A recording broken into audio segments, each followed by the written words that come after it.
अष्टपदिएट्टु श्लोकम् कंबादीन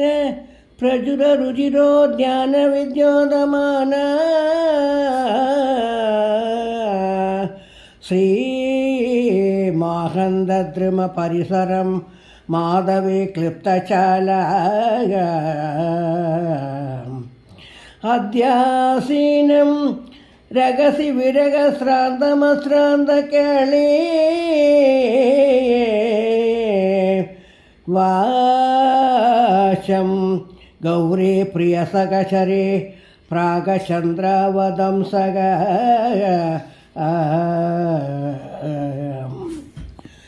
यागी पुराहर कुदुकवदी परिहासकदा सुविरहिनी आसिद कुडिल शिगुवराणि मंडनं शुभदरदामनिरोधिनी शिवविरग कृष्ण तव गौरीं शङ्कर शरणमुपैति शिवम् अधिगन्धिस सम्भ्रममयिनी शिवविरग कृष्ण तव गौरीं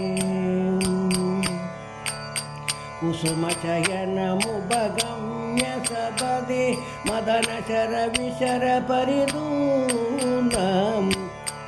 मलयजरजसि महानलदिदिमिव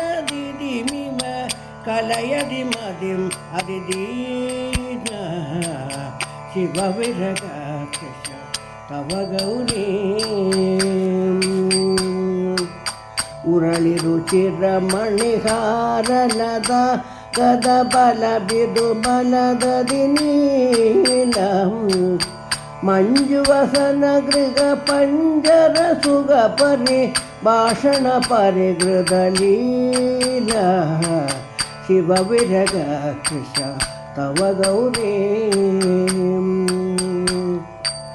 वृषकृतभवदनुभावनयेषिद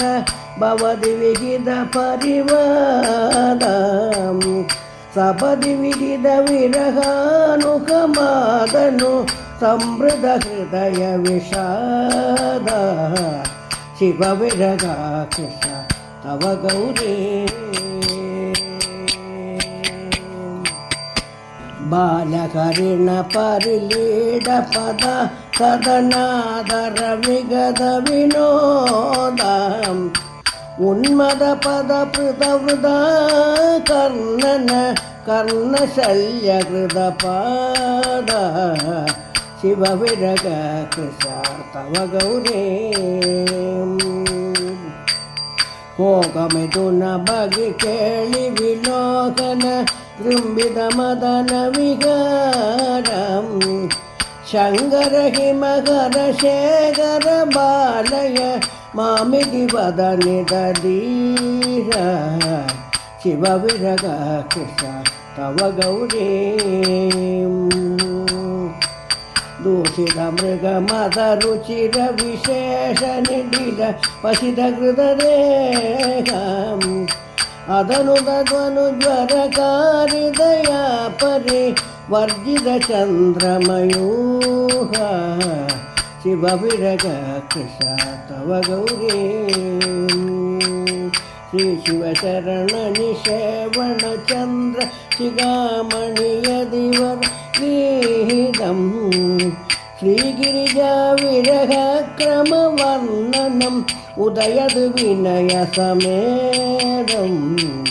शिवविरग कृष्ण तव गौरीं शङ्कर शरणमुपवैदि शिवम् अधिगन्धिस सम्भ्रममयिने शिवविरग कृष्ण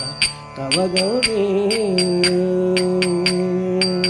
हर हर नमः पार्वतीपदे हर हर महादेव